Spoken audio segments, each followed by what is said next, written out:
Okay, so now we've got to talk about the bombshell that dropped on the Jeffrey Epstein investigation this week, which is, I know that word gets overused, but this is truly a bombshell. Um, the prison guard, one of the two prison guards that was on duty the night he allegedly killed himself, has been caught lying about what went on that night. And it turns out she was receiving mysterious deposits into her bank account for months prior to his death. Um, to the tune of thousands and thousands of dollars. All right, I'm going to get specific on the numbers, but it's a total of, I think, $11,880. Seven cash deposits to the point where the bank flagged the deposits as, quote, suspicious activity to the FBI in November of 2019. Epstein died August 10th, 2019. This is a crazy, crazy story, you guys. All right, so the FBI just released um, documents pertaining to the investigation. And they show that one of Epstein's, reading here from a New York Post exclusive, one of Epstein's guards Googled, this is the other piece of it, Epstein minutes before he was found dead, and also made a mysterious $5,000 cash deposit 10 days before his alleged suicide, per new DOJ documents. All right, so she was getting some almost 12,000 bucks, but just 10 days before he died, she made a $5,000 cash deposit. This is a prison guard. They're not rolling in dough. $5,000 is a lot of cash for her to mysteriously deposit 10 days before his death. Her name is Toya Noel. She was one of the two Metropolitan Correctional Center workers accused of falsifying records to say that she and the other guy checked on Epstein throughout the night before his August 10th, 2019 suicide. What'd you say, Steve? Uh, Tova Noel. Um, the guards were both fired because they said they checked on him and they didn't, and he was dead.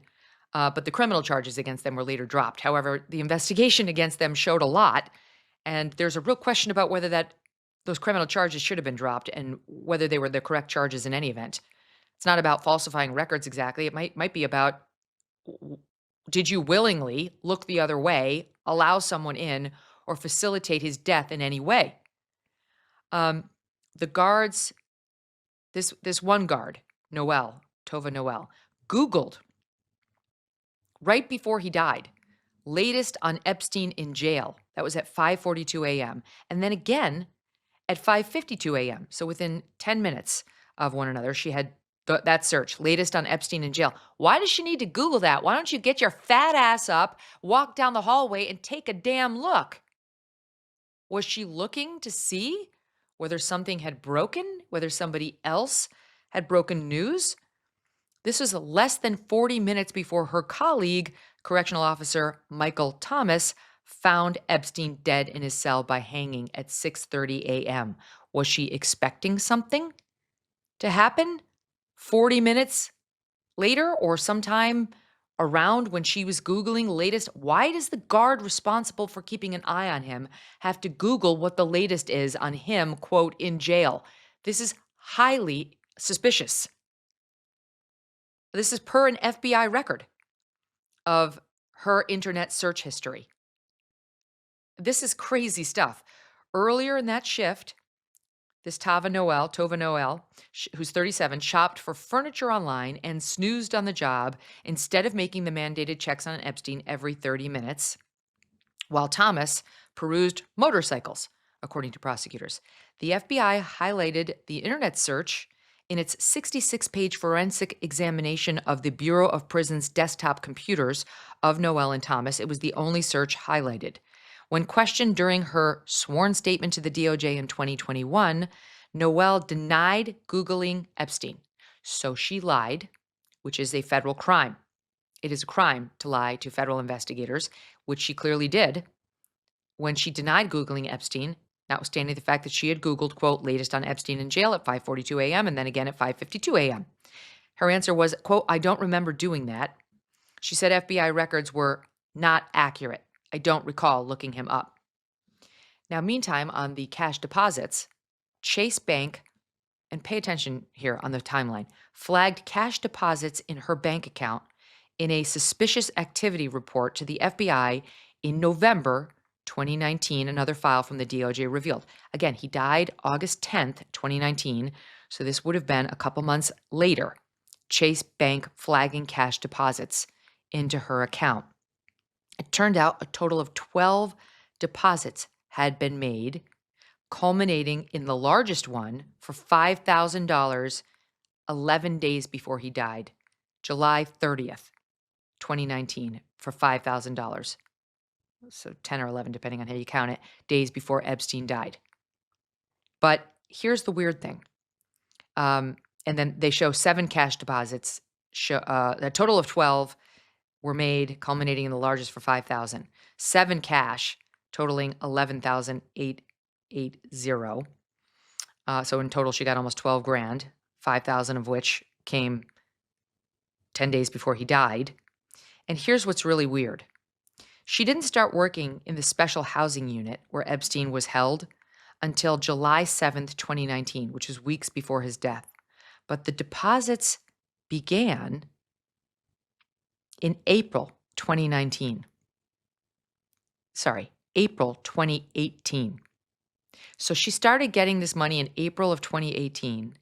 It wasn't until November 2018 that the Miami Herald even dropped its massive report on Epstein. So she starts getting the deposits in April. Then in November, Julie K. Brown drops the big piece in the Miami Herald that would lead to all the trouble for Epstein. Then Epstein was arrested a few months after that. And then in July, you get a $5,000 deposit into her account. And in August, she's working at the special housing unit and he dies. And she was pushed. So she gets moved to the special housing unit July 7th, 2019.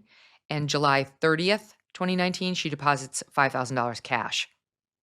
Maybe the two deposits or some of the deposits are unrelated if she was paid off, right? How could the person giving her money in April of 2018 before the Miami Herald piece have known that he was going to be arrested by New York prosecutors? Well, I mean, federal prosecutors in New York, and that he was going to be arrested and that he's going to be in her housing unit and that she hadn't even been moved to yet? That seems far-fetched. But it is suspicious that she gets moved to the special housing unit July 7th, and within, 21 days, 22 days or so, 23, she gets $5,000 in cash that she deposits. She drove a $62,000 2019 Land Rover Range Rover. That's a lot for a prison guard. How was that paid for? And when the DOJ interviewed her, she was not asked about the cash. Why not? Why not? Might we need to reopen that investigation? Here's another thing I don't understand. Why, knowing all this, was the FBI so quick, when Cash and Dan came out on Fox and Friends to say he killed himself? That's what we believe. We've seen the videotape. Why did they come out and say that? And presumably having seen this report. I mean, this is pretty extraordinary. And this is questioning during her sworn statement to the DOJ in 2021 when she denied Googling him. Apparently we knew that. We knew it wasn't true. So what led to her, why hasn't this been completely ruled out as a nothing burger? I'd love to know more. The New York Post does not explain it and presumably does not know. They write an internal FBI briefing, also released in the DOJ files, reveals the agency thought Noel was also likely the mysterious orange shape spotted in a blurry surveillance video near Epstein's cell around 10:40 p.m. that night. Now we have video of the mysterious orange shape. Let's watch it. It's orange blob movement. We're Googling in. You can see it for the listening audience on the very right side of the screen. Some sort of orange blob is definitely moving around. It appears to be a person right near Epstein's cell. This is, again, around 10:40 p.m. the night before he would kill himself. This is within hours. And there's been a question about who that is. Well, the Post reports at approximately 10:40 p.m., a correctional officer believed to be Tova Noel carried linen or intimate clothing up to the L tier. Last time any correctional officer approached the only entrance to the SHU tier, that's the special housing unit, wrote the FBI. Epstein apparently hanged himself with strips of orange cloth. In the sworn statement she gave, Tova Noel, who was working a double shift that day, told investigators she last saw Epstein alive somewhere around 10 p.m. and that she never gave out linen ever or clothing to inmates because that's done the shift before. The identity of the pixelated orange blob in the video has been a source of debate and conspiracies, writes the Post, since the FBI released the footage last summer. So this is new information that the FBI, per its internal briefing, which the New York Post has seen now, said that they think it was Tova Noel, that it was the woman who had the mysterious cash deposits. We've always wondered how Epstein got the extra linens in his cell, with which he killed himself, if he killed himself, right? If he was murdered, he was murdered. If he killed himself, someone made it very easy for him by providing the extra linen. Or somebody made it very easy for the murderer to cover up the murder by having all this extra linen that made it look like he used it. Tova testified she did not know why Epstein had extra linen in his cell. She doesn't. The other guard on duty was sleeping between 10 p.m. and midnight, she said. A prison employee entering the area of Epstein's cell alone would be a policy violation, workers have said.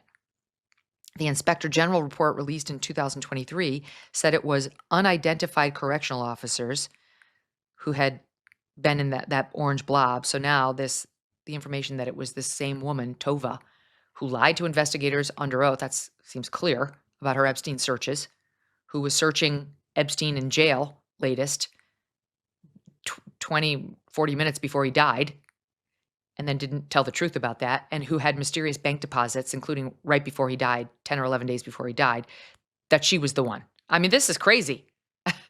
This is truly crazy. All the Epstein so-called conspiracy theorists, right, have been like shamed and blamed as nutcases for years now. You tell me, even if you sincerely believe that he killed himself, what's an innocent explanation for all this? Think about this. In 2006, $20,000 equaled roughly 33 ounces of gold at spot price. At today's prices, those 33 ounces would be worth about $165,000. That's why many smart Americans diversify a portion of their savings into precious metals. And it's why you should consider buying gold from Birch Gold Group. For thousands of years, gold has been a store of wealth, and today it's a crucial part of any balanced strategy. Even better, Birch Gold can help you convert an existing IRA or 401k into a tax-sheltered retirement account in gold.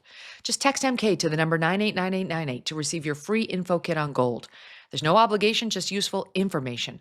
With an A+ rating from the Better Business Bureau and tens of thousands of happy customers, let Birch Gold help you diversify with gold.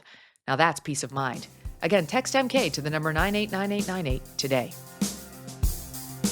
Thanks so much for watching. If you like what you just saw, hit the subscribe button for more clips and full episodes.